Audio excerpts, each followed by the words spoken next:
돈줄 끊기니 사과? 이 먹방 유튜버 찌양 관련 소식입니다. 검찰이 찌양을 협박한 혐의를 받고 있는 유튜버 등에 대해서 본격 수사에 착수한 가운데 그중 한 명이죠. 유튜버 구제혁이 중앙지검 청사에 재발로 나왔습니다. 그리고 검찰에서 오라고 하지도 않았는데 왜 왔느냐라는 취재진의 질문이 이어지자 이렇게 주장했습니다. 저의 음성 녹취에는 이름만 들으면 알 법한 엔터테인먼트까지 포함되어 있는 음성 녹취록입니다. 근데 그게 찌양하고 저는 찌양님 또한 저를 입막음하기 위한 희생양으로 삼았다고 생각합니다. 지금 검찰에서는 소환조사 일정이 안 잡혔는데 왜 왔죠? 지금 변명하려고 왔나요? 제가 앞서 설명드렸다시피 제가 지금 이 자리에 출석한 이유는 찌양님에 대한 수사를 받기 위함이 아닌 제가 알고 있는 대한민국 최고학벌 카르텔에 대한 고발을 하기 위해서였습니다. 지금 얘기하는 거는 지금 물타기밖에 안 되는데 본인 그럼 5,500만 원 언제 주실 거예요? 부가세 포함해서. 관련된 증거 검찰 측의 민원으로 제출하고 난 이후 다시 한번 인터뷰하겠습니다. 감사합니다. 예, 협박한 적 없다 뭐 이런 주장을 하는 겁니다.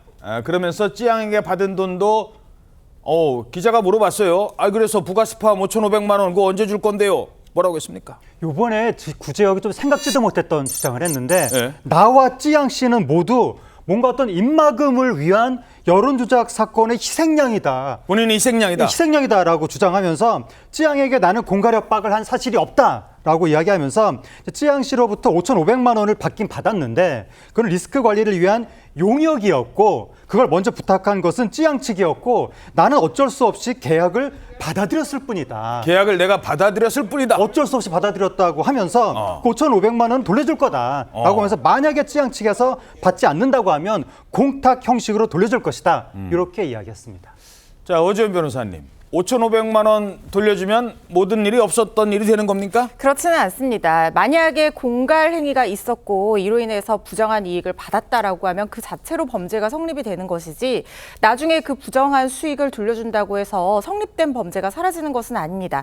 다만 양형의 이 반환 부분이 이릉에 참작은 될 여지는 있습니다. 그리고 지금 용역 계약을 체결했다 이렇게 주장을 하고 있는데 찌양 씨 측에서는 전혀 반대의 얘기를 하고 있고 그리고 찌양 씨 측에서 이 유튜버에게 먼저 이렇게 관리를 해달라, 리스크 관리를 해달라 이렇게 얘기할 동기도 없다라고 얘기를 하고 있거든요.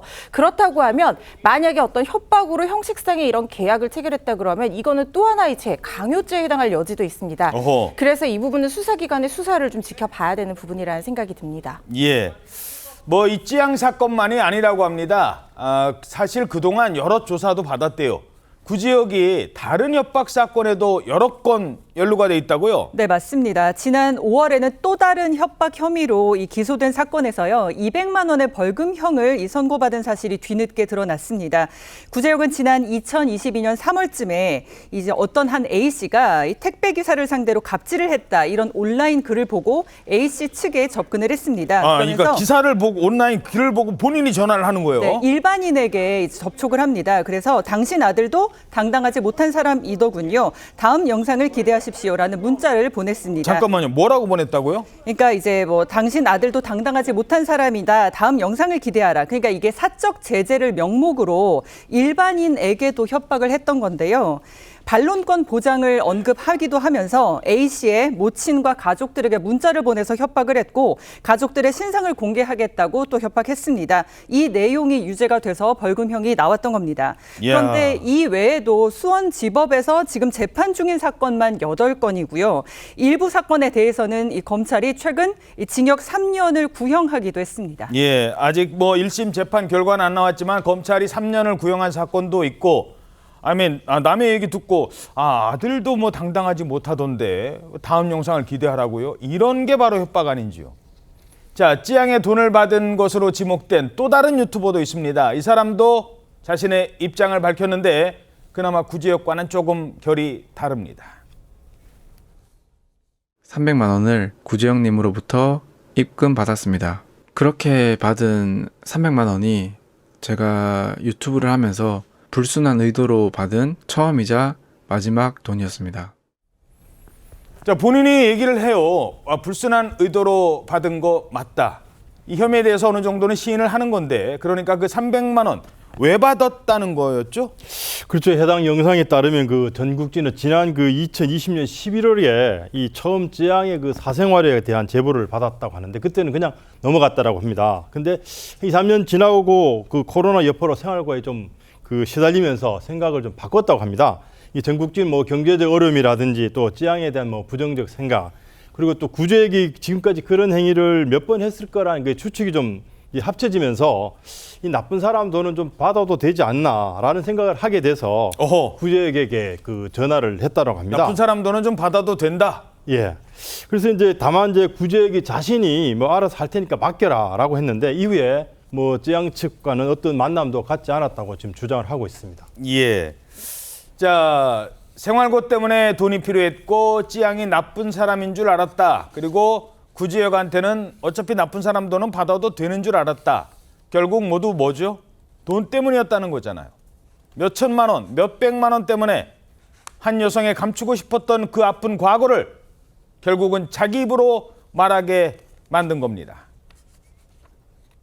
남자친구를 만난 적이 있어요. 방송하기 전에. 시간이 얼마 지나지 않아서 폭력적인 그런 모습을 막 보이더라고요. 헤어지자고 하니까 제 몰래 찍은 동영상이 있더라고요. 그거를 이제 유포하겠다고 이제 헤어지지 못하게 협박을 했었고 그 뒤로 되게 엄청 많이 맞고 그렇게 맞다가 이제 본인이 일하는 곳에 데려갔었어요. 그냥 앉아서 이제 술만 따르면 된다.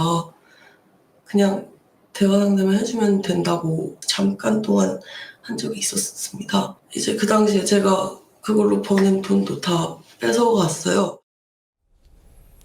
자, 그런데 왜 구제혁이 갑자기 검찰에 나서서 자기 입장을 밝히고 왜 갑자기 사과까지 하나 싶었는데 일각에서요 이런 추측이 나오고 있습니다. 지금 유튜버도 이 사태를 유튜브 측에서도 지켜보고 있는데 이번 사건으로 아예 돈줄을 끊었다. 그래서 하는 거다. 이런 얘기가 나오고 있어요. 예, 이제 그런 얘기가 나오고 있는데 요번에 이슈가 된 이른바 그 사이버 레카라고 불리는 그 유튜버들의 채널 계정이 수익화가 중지가 됐다고 합니다.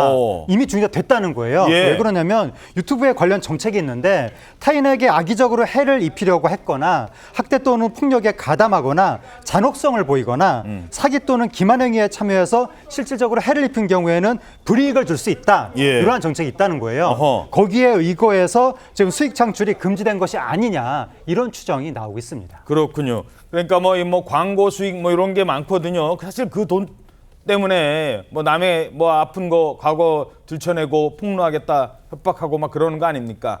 그래서 그 유튜브 광고 수익이라든가 이런 거를 아예 차단을 시켰다는 겁니다.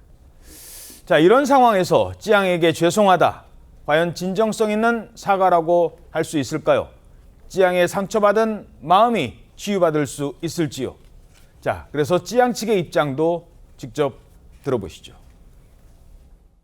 지금 사실 저랑도 연락이 직접적으로 어려울 정도로 굉장히 지금 힘들어하고 있고 일상생활을 거의 못하고 있는 상황입니다. 찌양 씨와 직접적인 대화가 거의 어려울 정도의 상황이다 보니까 이런 얘기 하기가 어려웠고 그 이 건 고소도 사실 진행하는 게 좀 급하긴 했었는데 이 건 자체도 저희가 언급을 하면서 이야기를 하기 어려운 상황이었기 때문에 고소도 사실 좀 늦어진 측면이 있거든요.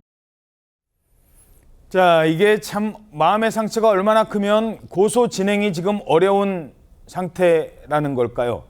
자, 그리고 어제 저희 사건 파일에서 취재를 해서 전해드렸습니다만 고소한 사람이 4명이거든요. 그중에는 유튜버도 있고 유튜버인지 아닌지 잘 모르는 사람도 있고 뭐 그렇답니다. 그런데 이 사람들 말고도 또 협박한 사람이 있었던 건가요? 추가 고소를 준비 중이라고요? 네, 이미 논란이 돼서 알려졌던 그 유튜버 카라큘라에 대해서 추가 고소할 수 있다. 이런 가능성에 대해서 언급을 했습니다. 이 카라큘라가 의심이 가는 부분이 없는 건 아니지만 구체적으로 직접적으로 찌양 측에 연락을 온 적은 없었다는 것이 확인이 됐다. 그래서 우선은 이 고소 대상에서 제외를 했다고 밝혔습니다. 하지만 향후에 이 조사 과정에서 여기에 가담한 자들이 많다고 들었기 때문에 이 카라큘라에 대해서 혐의 혐의가 드러나게 되면 추가로 고소를 할 수도 있다 이렇게 밝혔습니다. 그리고 또 향후에 찌양에 대해서 공갈 등에 가담한 자들이 추가로 발견되는 경우에 이 선처 없이 적극적으로 대응하겠다 이렇게 밝혔습니다. 자, 논란이 커지자 검찰도 지금 가만히 있지 않을 것 같습니다. 이런 사람들, 이른바 사이버 레커, 이런 사람들 엄정 대응하겠다는 입장을 검찰총장이 밝혔어요. 네, 검찰총장까지 나섰습니다. 이원석 검찰총장이 이른바 사이버 레커라고 불리는 악성 콘텐츠 게시자들의 이런 범행에 대해서 엄정하게 대응하라고 전국 검찰청에 지시를 한 건데요. 그동안 이들이 내세워왔던 것은 사법 제재에서 이 손길이 닿지 않은 영역에서 자신들이 정의를 추구한다는 명분을 내세워서 사적 제재의 방법적 어떤 불법성 이런 것들을 합리화해왔지 않습니까? 그런데 우리가 우려했던 그 부작용이 지금 이 사태로 그대로 다 터져나오고 있는 거예요. 예. 그래서 이 부분에 있어서는 엄정한 수사가 필요하다는 생각이 들고요. 앞으로 수원지검 수사도 굉장히 강도 높게 진행될 거라는 생각이 듭니다.